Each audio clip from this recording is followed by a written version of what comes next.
이슈앤피플 2부 이어가겠습니다. 젊은 청년 정치인의 시각으로요. 돌직구 날려보는 시간입니다. 상암동 한시 청년들 오늘도 두 분 모셨습니다. 먼저 박성민 민주당 전 최고위원 나오셨고요. 안녕하세요. 안녕하세요. 예. 그리고 문성호 국민의힘 전 대변인 나오셨습니다. 안녕하십니까? 네, 안녕하십니까? 예. 오늘 박성민 최고위원의 목소리가 전보다 좀 다르시네요. 네, 조금 오늘 몸이 안 좋습니다. 지금 오프닝에서도 말씀드렸지만 요즘에 감기 독감 걸리신 분들이 상당히 많아서요. 항상 조심하셔야 될 겁니다. 하지만 그래도 물어볼 건 물어봐야죠. 박 의원님한테 먼저 묻겠습니다. 한미 정상회담 얘기부터 먼저 할 것 같은데요. 네. 해야 할 것 같은데 자 어떻습니까? 예상보다 그러니까 박 의원님이 예상보다 내용이 없다. 아니다. 기대보다는 좀 잘하더라. 아니다. 딱 예상한 수준이다. 총평을 내주신다면요. 일단 기대가 높지는 않았는데요. 예. 기대보다 못했다라고 생각을 하고 예. 안보와 경제 측면에서 말씀을 드리면 예. 경제는 빈손이었다. 그리고 예. 안보는 빈수레가 요란했다라고 말씀을 드릴 수 있을 것 같습니다. 예. 사실 안보와 관련해서 이번에 대통령실에서는 상당히 공을 들이는 듯한 모습이 사전에 포착이 많이 됐었어요. 예. 예. 근데 그것에 비해서 그러니까 우리나라가 얻고자 했던 것에 비해서 미국이 내어준 것은 상당히 적었다라고 저는 생각을 했고 예. 실제로 이제 해구산을 어떻게 확장해 갈 것이냐 예. 또는 거기서 한국이 얼마나 미국과의 대등한 위치 또는 한국의 그 권한이 핵 공유나 이런 부분에 있어서 권한이 얼마나 높아질 거냐 예. 이런 부분에 있어서 대통령실은 상당히 공을 들였지만 예. 미국은 사실은 내어주지 않았다. 실질적인 권한을 내어주지 않았다라고 예. 저는 생각을 하고요. 예. 정말 박하게 평가한다면 협의체가 신설이 되고 했지만 예. NCG라는 협의체가 신설이 됐지만 결국에는 이것 안에서 이 협의체 안에서도 한국의 발언권이 얼마나 될지가 사실은 아직은 모르는 상황이에요. 예. 그래서 결과적으로 대통령실이 원했던 그런 적극적인 한미 동맹을 기조로 한 그 안에서의 한국의 역할 확대는 사실상 실패했고 그냥 미국 측에서는 너네 자체 핵무장 절대 안 되고 예. 그리고 핵무기를 너네 땅에 배치해줄 생각도 없다. 예. 다만 너희가 발언권을 조금 더 가질 수 있도록 그 부분은 배려해주겠다 예. 정도의 입장이었다고 저는 보거든요. 예. 그런 점에서 좀 아쉬웠고 경제는 다들 아시겠지만 반도체와 전기차 부문에서 사실은 독소 조항이 있는 법안들이 미국에서 통과가 됐고 예. 우리 기업들이 직접적으로 피해를 보는 상황이에요. 예. 그렇다면 미국 대통령과 담판을 지어왔어야 한다라고 보는데 예. 거기에 대해서는 아무런 답을 제대로 받아오지 못했고 예. 우리 기업들만 지금 전전긍긍하는 상황이 좀 만들어진 것 같습니다. 예. 문 대변인이요? 경제 측면에서는 아쉬운 점이 있는 부분에 대해서는 저도 조금 더 잘할 수 있는 부분이 있었지 않나 예. 이렇게 평가를 합니다만 안보 측면에서는 너무 좀 혹평을 하신 게 아닌가 이렇게 생각이 들어요. 예. 물론 더 잘했을 수도 있었겠지만 지금 신냉전 체제가 이미 시작되고 격화돼 가고 있는 와중에 예. 이 정도 선언을 끌어낸 것만으로도 사실 굉장히 저희 안보에는 도움이 되는 측면이 있거든요. 예. 세부적인 내용을 들어가봐도 예를 들면은 아까 전에 한반도 핵무기 배치에 대해서 실질적으로 없다라고 이야기를 하셨지만 예. 선언문 내용에서는 이제 핵무장된 전함 등이 우리 영해에 들어올 수도 있는 예. 이런 상황이 된 것인데 이것이 과거 진짜 냉전이 아직 소련이 건재했던 80년대 이후에는 있었던 적이 전혀 없는 일이에요. 예. 그러니까 이 정도 성과만으로도 저는 충분한 안보 측면에서는 보너스를 이렇게 좀 높은 평가를 줄 수 있다 이렇게 말씀드리겠습니다. 예. 한미일 러시아 그러니까 한반도를 둘러싼 여섯 개 강대국이 있는데 그렇다면 지금 말씀하신 대로 이 확장 억제가 됐을 경우에 한국과 미국, 일본 이렇게 세 나라가 이렇게 합쳐지고요. 네. 또 중국과 북한, 러시아가 이렇게 합쳐지는 네. 그게 고착화되지 않겠습니까? 어떻게 보세요? 이게 비판하는 측에서는 마치 우리가 뭔가 외교를 좀 더 잘 해냈다면 그걸 고착화시키지 않고 우리가 중간에서 뭔가 역할을 할 수 있었다 이런 식으로 얘기를 하지만 예. 이건 사실 우리나라 한 국가가 잘하고 못하고로 지금 할 수 있는 상황이 아니라고 저는 판단을 합니다. 예. 실제로 지금 국제 정세 전체의 문제이기 때문에 예. 정말 뭔가 진짜 영화 같은 외교적인 예. 뭔가 능력이 있어가지고 그런 걸 이뤄낼 수 있다는 것은 저는 사실 거의 망상이라고 생각을 하고요. 예. 실제로 지금 이 고착화되는 것은 우리가 원튼 원하지 않든 앞으로 나아갈 수순입니다. 예. 그렇다면 우리가 과거에야 예. 중간에서 어느 정도 회색지대에서 양측의 이득을 챙기는 모습을 보일 수도 있었겠지만 예. 지금 당장의 그 어느 한쪽을 포기함으로써 잃어버릴 것 때문에 무서워서 회색지대에 머물렀다가는 예. 정말 큰일 날 수도 있는 상황으로 가고 있는 것이거든요. 예. 그렇기 때문에 저는 오히려 어느 정도 지금 당장의 손해를 판단으로 보더라도 예. 명확하게 한쪽의 편에 서는 것이 맞다고 보고 그 행보에 있어서는 맞게 가고 있다고 생각합니다. 근데 저는 예. 이제 우리나라가 너무 실리를 제대로 챙기지 못하는 외교를 하고 있다라고 예. 생각을 하는데요. 예. 문제는 미국의 장기말이 되고 있다는 게 문제입니다. 우리나라가. 예. 그러니까 지금 미국은 사실 확고한 방향을 보여주고 있어요. 최근에 뭐 반도체법이나 예. 뭐 이런 여러 가지 뭐 특히 중국과의 갈등을 그 안보 면에서나 경제 면에서나 미국은 선언을 예. 하고 사실은 경쟁을 하고 있고 예. 또는 뭐 특정 경제 부분에서는 불이익을 주는 방식으로 배제를 하고 있단 말이에요. 중국을. 예. 그러니까 상당히 강하게 경계를 하고 있는 거죠. 예. 근데 그렇다면 미국이 그렇게 한다고 해서 예. 뭐 또는 러시아와 미국의 사이가 뭐 좋지 않다고 해서 예. 대한민국이 거기에 뛰어들어서 미국과 똑같은 입장을 취하는 게 맞느냐. 예. 그러니까 지금처럼 물론 북한의 핵 위협이나 뭐 이런 안보 면에서의 긴장감이 높아지는 것은 사실입니다만 예. 그렇다고 해서 미국과의 밀착 외교가 필요한 시점이나 그렇다고 미국과 동일한 입장이 되거나 또는 미국의 이익을 대변해주는 방식으로 대한민국이 역할을 할 필요는 없다고 생각을 해요. 예. 그러니까 그렇기 때문에 뭐 일본이나 우리나라나 전략적 모호성 이런 부분들을 취할 수밖에 없었던 상황에 놓여 있잖아요. 위치상으로. 예. 예. 근데 그런 것들을 보면 이번에 우크라이나 무기 지원 관련해서도 대통령의 인터뷰가 상당히 많은 비판을 받았던 것은 예. 미국이 너무 원하는 대로 우리의 외교를 끌어가는 것 아니냐. 그리고 너무 미국 일변도의 외교를 펼치면서 결과적으로는 중국과 러시아를 적으로 돌리고 예. 뭐 한반도 평화에 대한 고민이나 아니면 우리나라가 이런 외교 관계에 있어서의 실리를 챙기는 방향으로는 가지 않고 오직 미국에 잘 보이기 위한 외교만을 하고 있는 것 아니냐라는 비판이 있는 거죠. 저는 그런 면에서 이번에도 사실은 미국은 챙길 것들을 정말 다 챙겼다고 보는데 예. 한국 정부가 우리나라 국민들을 생각해서 챙긴 이익은 너무 부족하지 않나라고 생각합니다. 근데 저는 이런 비판이 정말 잘못됐다고 예. 생각을 하는 게 결국에 우리가 회색지대에서 결국 이익을 볼 수 있는 부분이 있다라는 주장인데 예. 우리가 사실 설 수 있는 회색지대는 점점 좁아지고 있어요. 예. 실제로 지금 어떻게 보면 새로운 패권 경쟁이 시작이 된 겁니다. 역사적으로 봐도 이런 패권 경쟁이 시작이 됐을 때 결국 자신 스스로가 패권국이 되지 못한 국가들은 한쪽을 요구받게 됩니다. 어느 예. 쪽 편에 설 것이냐.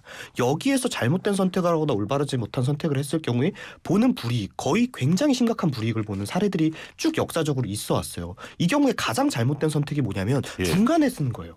우리는 이쪽과도 잘 지낼 수 있고 이쪽과도 잘 지낼 수 있다. 그런데 만약에 우리가 그럼 얘기하신 대로 미국이 원하는 대로 끌려가지 않고 중국과 러시아와의 관계를 해소하지 않기 위해서는 어떻게 해야 됩니까? 결국 미국이 우리에게 요구하고 있는 것처럼 중국과 러시아 측에서도 결국 우리가 어느 편인지 명확하게 밝힐 것을 요구할 수밖에 없는 상황이에요. 예. 그렇다면 우리가 거기에 거꾸로 완전히 확 넘어갈 수 있습니까? 그럴 수는 없는 것이잖아요. 그러니까 지금 얘기하는 것이 마치 굉장히 뭔가 좋은 얘기로 들리지만 실질적으로 현실과는 전혀 동떨어진 얘기를 하고 있는 것이거든요. 그러니까 저는 그 위치, 우리나라가 설 위치를 우리가 정하고 우리가 만들어가는 그런 나라에 저는 와 있다고 생각을 합니다.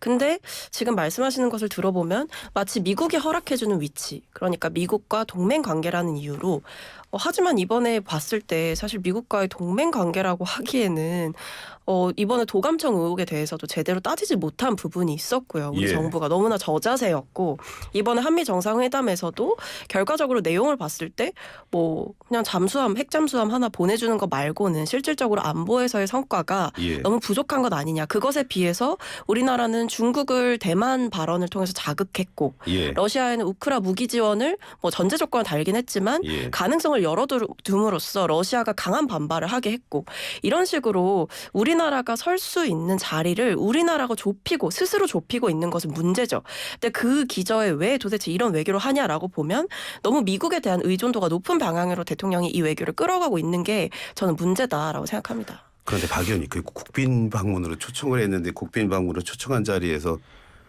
그 우크라이나 문제만 이렇게 따지고 왜 도감청이냐고 따지는 건 조금 힘들지 않았을까요? 아니 근데 이제 그 이전에도 문제였던 거죠. 그 의혹이 불거졌을 때 꼭 국빈 방문해서 따지라는 게 아니라 예. 이거 딱 국빈 방문 앞두고 터진 문제잖아요. 근데 그때 대통령실에서 뭐라 그랬냐면 보고서가 조작됐다고 했습니다.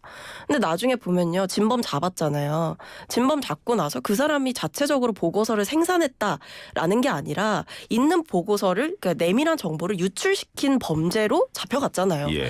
그러니까 이렇다고 한다면 지금 미국에서는 사실상 도감청 의혹을 인정한 것이나 다름이 없는데 여기에 대해서 국빈 방문 이전이라는 이유로 우리나라가 마땅히 항의해야 할 일에 항의하지 못했던 그런 저자세 외교에 대해서 우려를 표할 수밖에 없었던 거죠. 왜냐하면 그런 저자세의 태도가 결국에는 한미 정상회담이나 미국 방문에서 제대로 된 신뢰를 얻어오지 못할 것이다 라는 우려까지 이어졌기 때문이죠. 근데 여기서 몇 가지 조금 수정을 하자면 예. 실제로 이것이 유출된 문서인 것은 맞는데 예. 조작된 것 또한 사실입니다. 그러니까 예. 이게 일종의 하나의 사보타주로서 사용이 된 것인데요.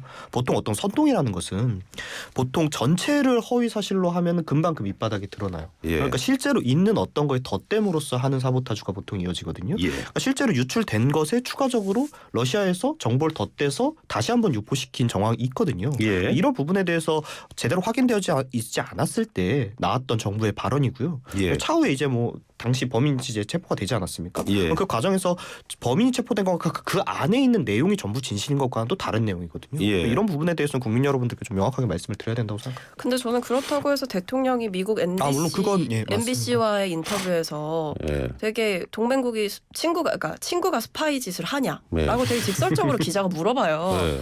여기에 대해서 원래 그러면 안 되는 게 맞는데 예. 하지 말라고 할 수는 없지 않냐라고 이야기를 하신단 말이에요. 예. 그러니까 저는 이런 저자세 외교가 예. 도대체 무엇을 위한 외교냐, 그 정도로 실익이 있냐라고 보면 이번에 경제에서도 제대로 성과 얻어오지 못했고 안보에서도 우리가 뭔가 기대한 것보다는 기대에 미치지 못하는 부분이 훨씬 많다라고 평가되고 있기 때문에 이런 대통령의 외교 노선이 걱정이 된다는 거죠. 그분도 댓글 테러 많이 당하지 않았을까요? 아니 그것보다도 지금 그 워싱턴 포스트 기자가 네. 메일로 진짜 상상할 수 없는 욕설들을 막 받고 있다고 하더라고요. 그러니까 그런데 그 정도 질문했으니까 그 MBC 기자 댓글 테러 많이 나. 모르죠. 뭐 또 우리나라에서 해가지고 연락하고 있을지도 모르죠. 네. 네.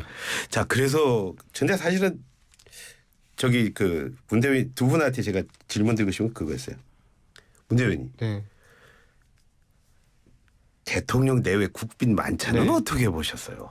저 나쁘지 않았다고 생각합니다. 왜냐면은 뭐 제가 대통령께서 대변인 현역에 있을 때 예. 가장 제가 업무적으로 스트레스를 받을 때가 언제냐면 예. 대통령께서 해외를 나가신다 그럴 때요. 예. 왜냐하면 나가시면 꼭 뭔가 말실수를 하십니다. 예. 그럼 그거를 저희는 어떻게든 어느 정도 국민 여러분들께 좀 나쁘지 않은 모양새로 설명을 드려야 되는데 예. 그 길을 열어놔 주시지도 잘 않아요. 예. 그래서 이번에 또 뭔가 조금 말실수를 하시거나 하셔가지고 뭐 그 당시 뭐 바이든 날리면 뭐 이런 거 같이 예. 그럼 난 또 나가서 뭐라고 해야 되나. 근데 예. 다행히 뭐 생각보다는 그런 게 좀 적었고 뭐 예. 가는 와중에 뭐 하나 있었긴 한데 예. 뭐 가서 하신 건 아니니까 예. 그래서 조금 다행히 이제 그런 부분에 실수가 없었던 것만으로도 좀 안심이 됐고 제가 예. 이런 걸로 지금 안심을 해야 된다는 게 조금 안타깝기도 하고 그렇습니다.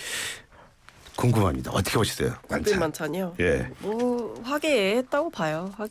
화기애애했던 것 같고 예. 뭐 윤석열 대통령이 준비를 좀 많이 하셨던 것 같아요. 뭐 예. 노래도 부르시고 했는데 예. 그 노래가 이제 바이든 대통령한테 상당히 뭐 의미가 있었던 노래라고 해요. 예. 그 첫째 아들이 이제 좀 일찍 돌아가셨는데 그 네. 아들과 같이 불렀던 노래를 일부러 골라서 불렀다라고 예. 하는 것 같고 예. 그러니까 통상적으로 국빈 만찬 할 때는 준비를 많이 하기 나름이죠. 그래서 예. 미국 측에서도 아마 우리나라 대통령을 위해서 준비를 많이 한 게 보였고 예. 우리나라에서도 바이든 대통령 내외를 생각해서 많은 걸 준비를 해간 걸로 보입니다. 영화 배우도 나오고 또 우리나라의 유명한 뭐 야구 선수도 전 야구 선수도 나오고 했다 그러는데 그분들 나오는 것들은 어떻게 보셨어요? 그냥 사실 뭐 구체적으로 제가 이제 메시지를 찾으려고 예. 보지는 않았고 네. 그냥 이렇게 뭐 통상적으로 뭐 외교에서는 이제 예. 우호적 관계를 표현하기 위해서 그러니까 상대국을 신경 쓴다라는 의미에서 게스트들을 섭외할 때도 상당히 신경을 쓰거든요. 예. 그런 면에서 뭐 그런 조치의 일환이지 않았을까 싶습니다. 뭐 그 자리에 있지 않았어서 잘 모르겠네요. 제가 질문드린 거는 네. 재밌게 봤다 재밌게 보지 않았다 아주 단순한 거였는데 나쁘지 않았다. 별로 뭐 그렇게 뭐 그렇죠. 네. 저 국회 얘기 좀 잠깐 하겠습니다. 야당이 주도로요 이번에 쌍특검 법안이 패스트트랙으로 지정이 됐습니다. 자 문대변인 지금 입장으로서는요 네. 민주당이 믿습니까 아니면 정의당이 더 믿습니까? 근데 이거 뭐 딱히 누구를 미워할 사안은 아니라고 생각을 하고요. 예. 근데 다만 저는 이게 꾸준히 이런 관련된 얘기들이 뭐 오늘 아침에 나온 게 아니라 정말 뭐 1년 전부터도 꾸준히 나왔던 얘기들 아닙니까? 예. 근데 그럴 때마다 느꼈던 게 뭐냐면은 그 당시 이제 지금 뭐 예를 들면 뭐 김건희 여사에 관련된 수사 같은 경우에 이제 예. 문재인 정권 당시에 이미 시작이 됐었던 거란 말이죠. 그 당시 이제 검사들이 밝혀내지 못한 부분이 있는 것을 가지고 지금 검찰을 신뢰할 수 없다. 예. 이런 식으로 이야기하는 건 저는 좀 잘못했다고 기존부터 꾸준히 생각하던 거라서 예. 이게 특검으로 가기에는 너무 조금 민주당의 어떤 명분이 빈약한 것 아닌가 이렇게 생각하고 있는 과정이기 때문에 예. 그렇지만 또 어쨌든 뭐 의석을 가지고 있고 특검법이 있는 국가에서 그걸 예. 뭐 하겠다는데 거기에 대해서 누가 밉다 안 밉다 표현하는 것도 좀 어렵지 않나. 총선 이슈용으로는 안 보세요? 총선 이슈라고 생각합니다. 왜냐하면 실제적으로 민주당에서 계속 이걸 저는 물고 늘어지는 게 어떤 예. 본인들의 대표나 이런 사법 리스크에 대해서 본인들이 스스로 어떤 결백을 밝히기에는 부족함이 있기 때문에 결국 피장파장 논리로 가기 위해서 끌고 오는 측면이 저는 있다고 개인적으로 생각하기 때문에 오히려 이게 되든 안 되든 민주당은 계속 끌고 갈 거라고 저는 생각을 합니다. 되면 되는 대로 안 되면 안 되는 대로. 근데 뭐 이제 패스트 트랙으로 지정한 데에는 법사위에서 논의가 진척되지 않았기 때문이다라는 말씀을 드리고 싶고요. 지금 예. 법사위원장은 국민의힘 의원이시죠. 그래서 그런 부분도 작용을 했던 것 같고 지금 특검을 해야 되는 이유는 저는 검찰이 그것을 증명해주고 있다고 생각합니다. 곽상도 전 의원과 곽상도 의원의 아들 문제에 대해서도 사실은 국민들의 상식으로는 납득할 수 없는 판단이 나왔고 예. 거기에는 검찰의 부실 수사가 있었던 것 아니냐라는 의혹 제기가 있었어요. 예. 그뿐만 아니라 50억 클럽이라고 예. 하죠. 거기에 포함된 인사들을 보면 예. 정말 뭐 법조계에서 탄탄한 인맥을 자랑하시고 또는 예. 지위가 높은 분들이 있는데 이런 분들 사실 봐주기 수사하는 거 아니냐라고 얘기하고 있거든요. 예. 압수수색 한 번 한 거 말고는 제대로 된 수사 소식이 들려오지 않고 있어요. 그래서 예. 한동훈 장관도 이 부분과 관련해서 물으면 제대로 예. 뭐 엄정하게 수사하겠다라고 얘기하지만 예. 사실은 국민들 보시기에는 진척되는 것 하나 없는 지지부진한 수사 이어지고 있기 때문에 예. 더 이상 검찰을 신뢰할 수 없다라고 생각할 것 같습니다. 그리고 예. 김건희 여사와 관련된 주가 조작 혐의도 예. 마찬가지예요. 그러니까 예. 지금 보면 이번에 연예인들도 막 주가 조작 혐의가 막 터지고 있어요. 예. 그리고 국민들의 분노도 상당하고요.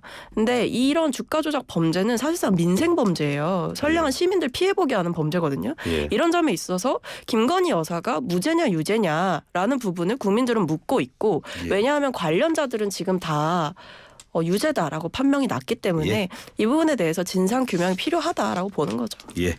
두 분 말씀은 오늘 뭐 여기서 줄여야겠습니다. 말씀 잘 들었고요. 그리고 또 다음 기회에 또 뵙고 여러 얘기하겠습니다. 오늘 말씀 고맙습니다. 감사합니다. 예. 지금까지 문성호 국민의힘 대변인 전 대변인 그리고 박성민 민주당 전 최고위원과 함께했습니다.